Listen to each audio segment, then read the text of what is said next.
Hello mga karelasyon. Narinig nyo na ba?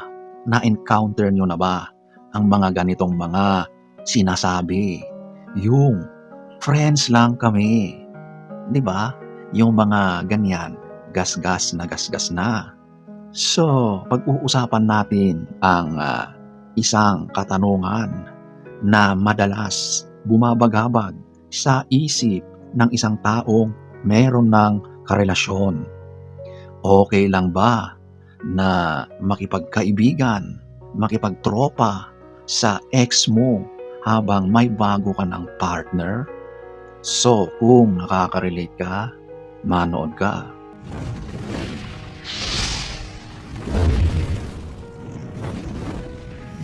So, tama nga ba o mali?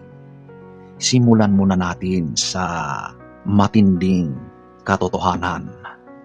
Walang universal na batas o reglamento na nagsasabing bawal yan.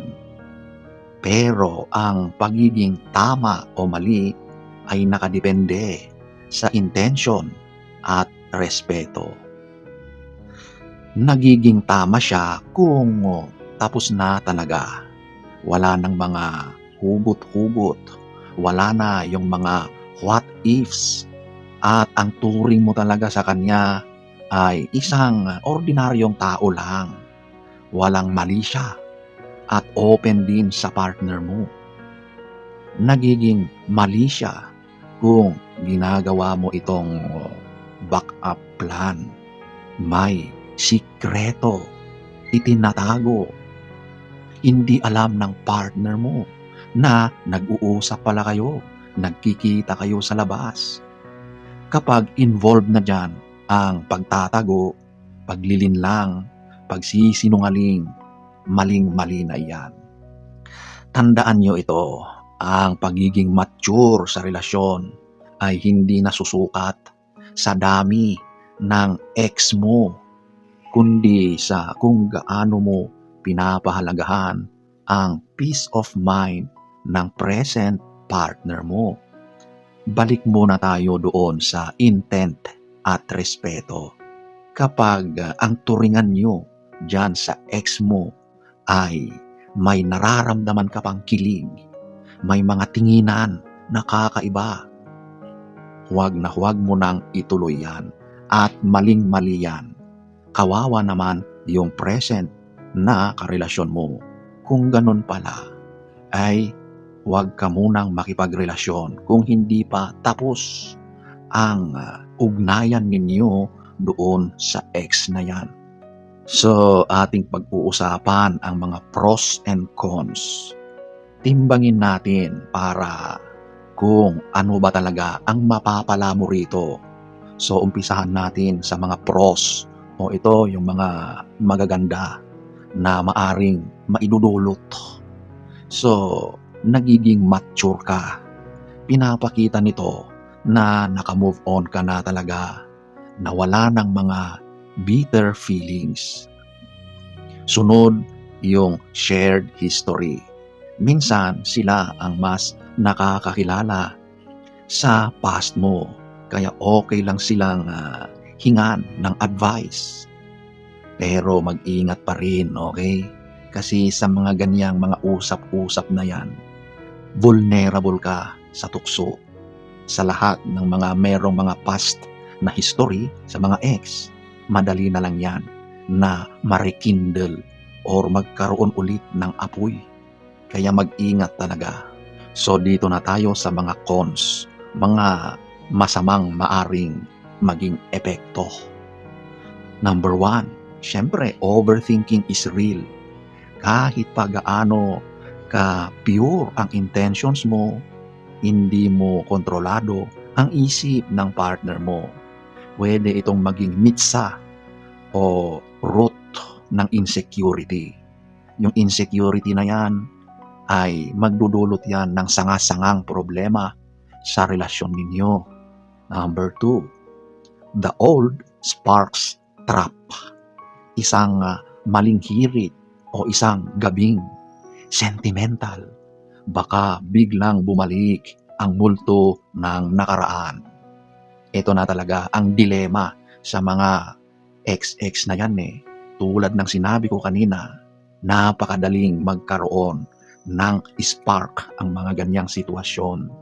Konting sagi lang, konting ngiti, konting pakyut, konting bola, wala na.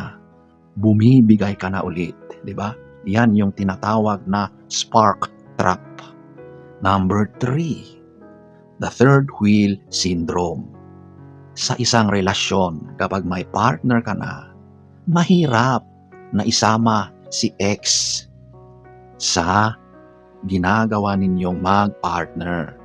May karelasyon ka na, tapos nandyan si ex na pasingit-singit. Nako, gulo ang mangyayari dyan. Sobrang awkward sa part ng present na karelasyon mo. Huwag na huwag mong gawin yan, okay? Kawalan ng respeto. Huwag mong ipapasok ang ex mo sa eksena. Never, never do it, okay? So, eto na tayo sa kung recommended ba o hindi. Straight to the point tayo. Generally, hindi siya recommended. Bakit? Para saan ba kasi? Kasi bakit mo pa kailangang mag-maintain ng connection sa taong tapos na ang role sa buhay mo? Lalo na kung ang kapalit nito ay tiwala ng bago mo. Masakit yun kapag nalaman ng present mo na meron pa palang aali-aligid dyan. Meron pa palang nangyayaring usapan, connection.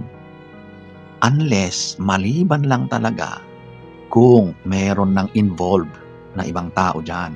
Like, nagkaroon na kayo ng mga anak, di ba? Hindi talaga maiiwasan yan. Kasi kapag may involved na ibang tao, anak, yun, yung mga hindi maiwasan na nagkrukrus ang inyong landas. Sa mga panahon na yan, dapat magiging mas maingat ka. Siyempre, bilang respeto doon sa present mo, kapag sa usaping mga bata, hanggang bata lang talaga. Minsan kasi, nangyayari na ginagawang dahilan ang mga bata para magkaroon ulit ng ugnayan, which is a very big no. Huwag na huwag mong gawin yan. Kung hindi mo pala kayang pakawalan yung ex mo na yan, dapat hindi ka pa pumapasok sa panibagong relasyon. Kasi kapag more time na nagkikita kayo dyan sa ex na yan, parang basang kahoy yan na nilagyan mo ng apoy na habang tumatagal, iinit at iinit yan hanggang sa yan ay masusunog. Yan ang literal na mangyayari. So, ano ang moral ng ganitong usapan? Respeto sa present, sa kasalukuyan mong karelasyon. Ang past ay parang rear view mirror ng sasakyan. Ginagamit mo lang yan para sumulyap paminsan-minsan para hindi ka mabangga, mabundol o magkamali ulit. Pero ang tingin mo dapat ay laging nasa windshield, sa present. Doon nakatutok yung focus mo. Hindi mo naman kailangang maging kaaway ang ex mo. Pero hindi rin kailangang maging best friend mo. Ang tunay na closure ay ang kakayahan mong maging masaya sa bago mo nang hindi na kailangang lumingon pa sa luma. 2,000 years later. So, ayan po mga karelasyon. Ikaw ba? Kaya mo bang makipag-double date kasama si ex at ang bago mo? Kung kaya mo yan, merong problema. Of course, kung kayo naman ay consenting adults, ay nasa inyo na yan. Pero generally, sa mga ganiyang sitwasyon, si ex ay tapos na. Past is past, ika nga. Kung meron ka ng present, doon ka na mag-focus at ituon ang sarili mo, ang pagmamahal mo para hindi na magkaroon ng mga problema sa relasyon.